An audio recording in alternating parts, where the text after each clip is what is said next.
नरसिम्हा मतलब यलगार।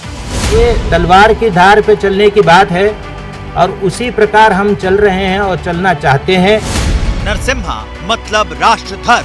उस समय के प्रधानमंत्री श्री नरसिंह राव की नजर मेरे ऊपर गई कि मैं वहां जाकर भारत का प्रतिनिधित्व करूं। नरसिम्हा मतलब चट्टान। जब कानून बनेगा तो किसी को बचाया नहीं जा सकेगा, चाहे वो किसी का बेटा हो, किसी का पोता हो। नरसिम्हा मतलब योद्धा।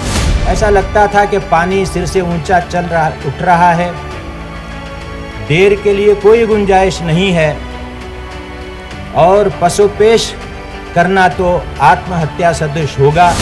नरसिम्हा मतलब हुंकार। छोटी उम्र से ही श्रीमान नरसिम्हा राव अन्याय के खिलाफ आवाज उठाने में आगे, अपनी आवाज बुलंद करने में कोई कोर कसर बाकी नहीं छोड़ते। नरसिम्हा मतलब ज्ञान। आंध्र महाभागवत से, प्रहलाद चरित से 2-4 पद उठा के सुना दी। नरसिम्हा मतलब विरासत। 2004 से 2014 तक शासन में बैठे हुए लोगों ने अधिकृत कार्यक्रम में एक बार भी नरसिम्हा राव की सरकार की तारीफ की हो वो रखा। वो बड़े बड़े लोग, मैं उनकी बराबरी में कुछ नहीं हूं, मैं तो सामान्य व्यक्ति। नरसिम्हा मतलब भारत रत्न। नमस्कार, मैं हूं विवेक श्रीवास्तव। कोई उन्हें भारत का सबसे अंडररेटेड प्राइम मिनिस्टर कहता है तो कोई एक्सीडेंटल प्राइम मिनिस्टर कहता है, कोई सबसे विद्वान प्रधानमंत्री कहता है तो कोई कांग्रेस का चाणक्य कहता है। विवादों के बवंडर आए और गए, लेकिन राव जमे रहे, टिके रहे। नरेंद्र मोदी की सरकार ने राव को भारत रत्न के लिए चुना तो अतीत का वो अध्याय खुल गया जिस पर बात करने से राव की ही पार्टी बचती है। क्या राव के रिश्ते गांधी परिवार से अच्छे नहीं थे? अगर नहीं थे तो क्यों? क्या कांग्रेस ने नरसिम्हा राव के योगदान और उनके सम्मान से समझौता किया है? इन सारे सवालों का जवाब तलाशती और भारत रत्न नरसिम्हा राव के विराट कद को बताती हमारी ये रिपोर्ट देखिए। मैं पीवी नरसिम्हा राव बात है साल 1991 की। ईश्वर की शपथ लेता हूं कि बिना चुनाव लड़े नरसिम्हा राव प्रधानमंत्री बन चुके थे। 6 महीने के अंदर संसद में सीट पक्की करने का नियम है, इसलिए आंध्र प्रदेश की नांदयाल सीट से नरसिम्हा राव ने उपचुनाव लड़ा। टक्कर बीजेपी के दिग्गज बंगारू लक्ष्मण से थी। नतीजे आए तो वर्ल्ड रिकॉर्ड बन गया। नरसिम्हा राव को 6,26,241 वोट मिले, जबकि बंगारू लक्ष्मण को सिर्फ 45,944।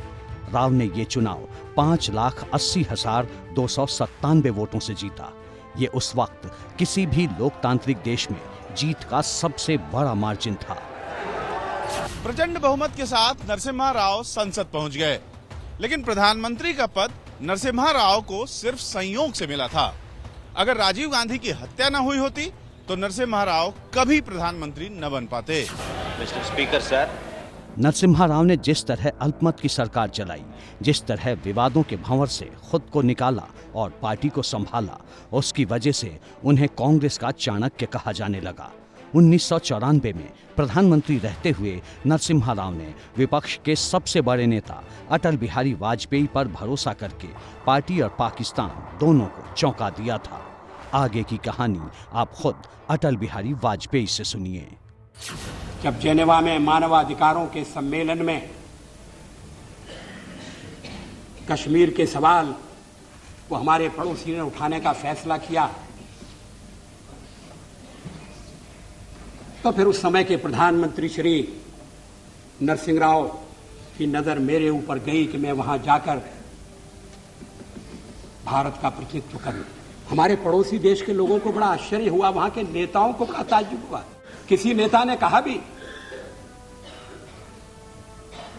कि भारत का लोकतंत्र विचित्र लोकतंत्र है कि प्रतिपक्ष का नेता अपनी सरकार के पक्ष को रखने के लिए जेनेवा जाता है। अटल बिहारी वाजपेयी से नरसिम्हा राव की दोस्ती बेमिसाल थी। दोनों विद्वान थे लेकिन विरोधी पार्टी में थे। दोनों के लिए इंडिया फर्स्ट था, लेकिन सत्ता की सीढ़ी अलग थी। शायद अटल बिहारी वाजपेयी से राव की नजदीकी और उनकी धार्मिक प्रवृत्ति को पार्टी के ही नेता सही ढंग से समझ नहीं पाए। चंद शब्दों में मैंने कहा कि वो हमारे नहीं, भाजपा के पहले प्रधानमंत्री थे। ये तो मैंने अरसों पहले लिखा है और आज आप इसको दोहरा रहे हैं, मेरे समझ में नहीं आता है। क्यों? क्योंकि जो मैंने कहा मैं उस पर सुदृढ़ हूं। मणिशंकर अय्यर ने जो खुले शब्दों में कहा है वो कहने से कांग्रेस के नेता तो बचते हैं, लेकिन बीजेपी बार बार राव का नाम लेकर कांग्रेस को घेरती है, आरोप लगाती है कि कांग्रेस ने नरसिम्हा राव के साथ न्याय नहीं किया। राहुल बाबा को स्वप्न आता है कि कांग्रेस पार्टी की सरकार बनेगी। मित्रों, आज भी एक महान तेलंगाना की जनता पीवी नरसिम्हा राव का जो आपने अपमान किया था वो भूली नहीं है। मेरा तो मानना है कि मोदी सरकार द्वारा नरसिंह राव को भारत रत्न देना भारतीय राजनीति की एक बहुत बड़ी विडंबना है। उन्होंने, ये ठीक है कि भारत को उन्होंने एक नई अर्थनीति का मॉडल दिया और उसको उन्होंने लागू किया, लेकिन उन्हीं के शासनकाल में बाबरी मस्जिद का ध्वंस हुआ। अगर बाबरी मस्जिद उस तरीके से नहीं टूटी होती और प्रधानमंत्री के तौर पर उन्होंने बाबरी मस्जिद बचाने के लिए कुछ नहीं किया।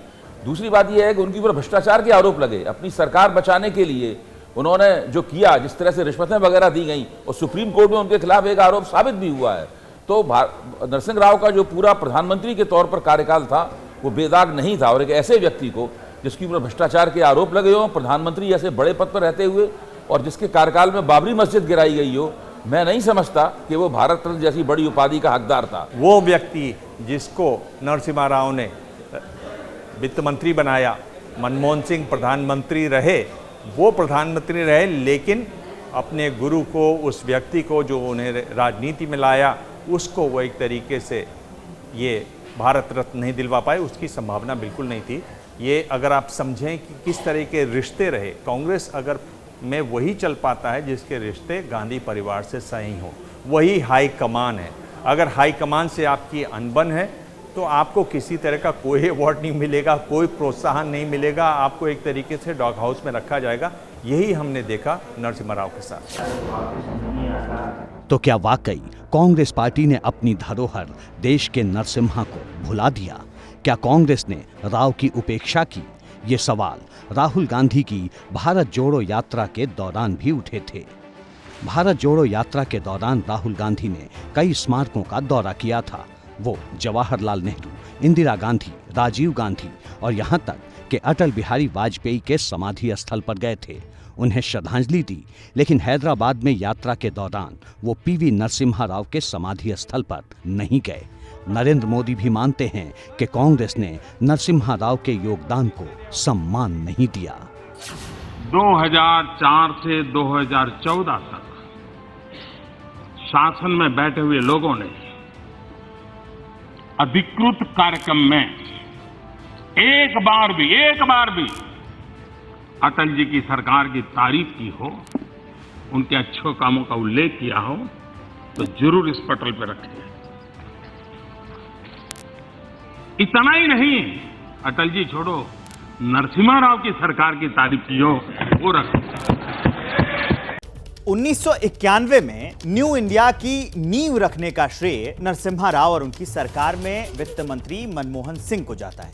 राव जब सत्ता में थे, बीजेपी के हर पैतरे को काटने का हुनर रखते थे। मंदिर आंदोलन में जब बीजेपी का उभार हो रहा था तो राव ने कहा था कि बीजेपी से लड़ सकते हैं, राम से नहीं। 6 दिसंबर 1992 की घटना के लिए कई लोग राव को जिम्मेदार मानते हैं। तो क्या अयोध्या ही वो वजह है जो गांधी परिवार को राव से दूर करती रही?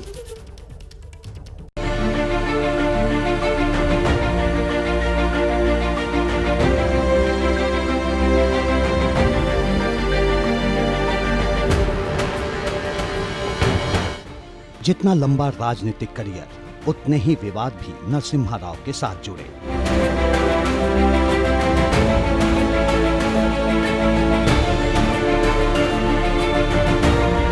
जब मनमोहन सिंह के साथ मिलकर नरसिम्हा राव भारत को आर्थिक सुधारों से संवार रहे थे, तब स्टॉक ब्रोकर हर्षद मेहता ने एक कांड कर दिया।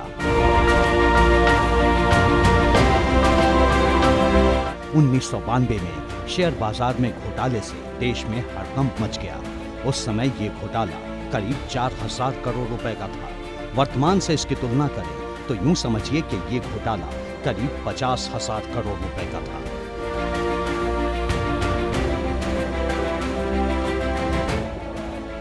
मुसीबत की इस आंधी में भी राव की सत्ता टिकी रही, लेकिन 1992 में ही एक ऐसी घटना हुई जिसकी वजह से देश की सियासत 180 नरसिंह राव क्या अयोध्या विवाद में नरसिंह राव ने बीजेपी का साथ दिया था? ये एक ऐसा प्रश्न है जिसके ऊपर अभी काफी अनुसंधान होना बाकी है। अभी मैं पहले भी कह चुका हूं कि एक वरिष्ठ पत्रकार ने एक दूसरे पत्रकार जिन्होंने बाबरी मस्जिद गिरने की घटना की रिपोर्टिंग की थी, उनकी किताब में ये लिखा है कि जिस वक्त बाबरी मस्जिद गिर रही थी उस वक्त नरसिंह राव एक खास तरह की पूजा कर रहे थे और उस पूजा का मकसद ये था कि बाबरी मस्जिद ठीक से गिर जाए। एक प्रधानमंत्री के तौर पर नरसिंह राव की ये जिम्मेदारी थी कि बाबरी मस्जिद को वो गिरने से रोके। उसको जब गिराया जाना था तो वहाँ पर प्रधानमंत्री थे पीवी नरसिम्हा राव, मुख्यमंत्री जरूर कल्याण सिंह थे। उन्होंने सुप्रीम कोर्ट में भी कहा था कि ढांचे को कुछ नहीं होगा, उसके बावजूद वो ढांचा गिरा और पीवी नरसिम्हा राव ने उसमें कुछ नहीं किया। ये बार बार उन पर कहा जाता है। क्या वो वाकई बीजेपी से मिले हुए थे? क्या वो वाकई में चाहते थे कि ये गिरे? इस पर बहुत सारी बातें हैं। मेरे ख्याल से ये बहुत क्लियर नहीं है कि उन्होंने क्या वाकई में कुछ नहीं किया, क्या वो वाकई में, ऐसा लोग कहते हैं कि वो तो बल्कि पूजा कर रहे थे उस सारे दिन और चाहते थे कि ये ढांचा गिर जाए। क्या उसको उनमें उनको कोई फ़ायदा दिखाई देता था? राजनीतिक रूप से तो उनको कोई फ़ायदा उसमें हुआ नहीं।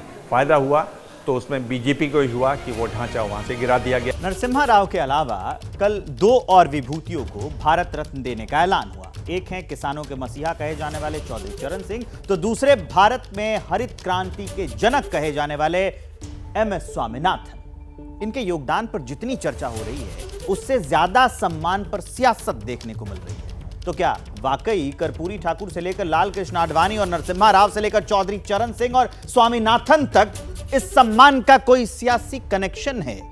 क्या मोदी का ये पंच प्रतिज्ञा जो है वो बीजेपी को 370 और एनडीए को 400 का आंकड़ा पार करवा देगी? उसी पर विस्तारित रिपोर्ट। चौधरी चरण सिंह को भारत रत्न, पीवी नरसिम्हा राव को भारत रत्न, MS स्वामीनाथन को भारत रत्न, लाल कृष्ण आडवाणी को भारत रत्न, कर्पूरी ठाकुर को भारत रत्न। ये देश का गौरव बढ़ाने वाली वे 5 विभूतियां हैं जिन्हें मोदी सरकार ने 17 दिनों के अंदर भारत रत्न देने का ऐलान किया है। लेकिन ये ऐलान चुनावी आहट के बीच हुआ है, लिहाजा स्वागत के साथ साथ सवाल भी उठ रहे हैं। चुनाव सर पर है। चुनाव के मद्देनजर मुझे लगता है कि ये सारे निर्णय लिए जा रहे हैं, बहुत जल्दबाजी में निर्णय लिए जा रहे हैं और केवल कैसे चुनाव में फायदा लिया जाए उस पर ये सरकार पूरी तरीके से उस पर काम कर रही है। विपक्ष को मोदी विरोध का ऐसा ये लगा है कि वो उसी में डूब रहे हैं, चुनाव को कोई मतलब ही नहीं। उनको भारत रत्न दे रहे हैं, उसका हम स्वागत करते हैं, पर दूसरी तरफ स्वामीनाथन फॉर्मूला का नजरअंदाज क्यों कर रहे हैं? विपक्ष है, उनका काम तो करना है, लेकिन किसानों के लिए सरकार में बहुत काम हुआ है और आज मैं उन बातों पर नहीं जाना चाहता। आज खुशी का दिन है हम सबके लिए कि 2 भारत किसानों के लिए वो भारत रत्न दे रहा है, बहुत अच्छा बात है, लेकिन 10 बरस बाद क्यों याद आया, ये बात तो उठेगा। सर्वोच्च नागरिक सम्मान को भी सीधे सीधे सियासत से जोड़ा जा रहा है। वोट के तराजू पर तोलने की कोशिश हो रही है। सवाल उठ रहे हैं कि क्या भारत रत्न देकर मोदी सरकार ने मास्टर स्ट्रोक चल दिया है? क्या भारत रत्न से पीएम मोदी ने 400 सीटें पक्की कर ली हैं? क्या मोदी ने उत्तर दक्षिण के साथ मंडल कमंडल सबको साध लिया है? कांग्रेस में रहते हुए जो सम्मान चौधरी चरण सिंह जी को मिलना चाहिए था वो कभी नहीं मिला। वो कांग्रेस छोड़कर आए और 2 बार राज्य के संयुक्त सरकार के मुख्यमंत्री रहे, उन्होंने नेतृत्व किया। चाहे सरकार के उससे पहले वो मंत्री के नाते लिए गए निर्णय हो। चौधरी चरण सिंह किसानों और जाटों के सबसे बड़े और सर्वमान्य नेता थे। वहीं MS स्वामीनाथन किसानों के उत्थान के प्रयास के लिए जाने जाते हैं। जाति, धर्म और क्षेत्र के इर्द गिर्द घूमती भारतीय राजनीति में ये सवाल इसलिए भी अहम है क्योंकि किसान एक बार फिर से अपनी मांगों को लेकर दिल्ली आने को तैयार हैं। जाति जनगणना के नाम पर राहुल गांधी लगातार मोदी सरकार को घेरने की कोशिश कर रहे हैं। दक्षिण भारत में बीजेपी की स्थिति बहुत अच्छी नहीं है। इस लिहाज से जिन 5 लोगों को भारत रत्न देने का ऐलान हुआ है उन पर नजर डालें तो लगता है कि 5 में उत्तर दक्षिण का मेल है, मंडल और कमंडल का मेल है, साथ में किसान वाला खेल भी है। ये जान लीजिए कि देश में ओबीसी की आबादी करीब 44% है। 50% से ज्यादा ओबीसी आबादी वाले राज्यों में लोकसभा की 250 से ज्यादा सीटें हैं। 2009 के लोकसभा चुनाव में सिर्फ 21% ओबीसी वोटर बीजेपी के साथ थे। जब मोदी की एंट्री हुई तो 2014 में बढ़कर ये 34% तक पहुंच गया, लेकिन 2019 में ये आंकड़ा 10% बढ़कर 44% तक पहुंच गया। बीजेपी का मिशन 400 पार का है। लगभग असंभव सी लगने वाली चुनौती है, लेकिन पहले नीतीश और फिर जयंत। ऐसा लग रहा है कि बीजेपी 400 का मीटर छूने के लिए हर सियासी दांव आजमाएगी, क्योंकि सवाल मोदी की गारंटी और हैट्रिक का है।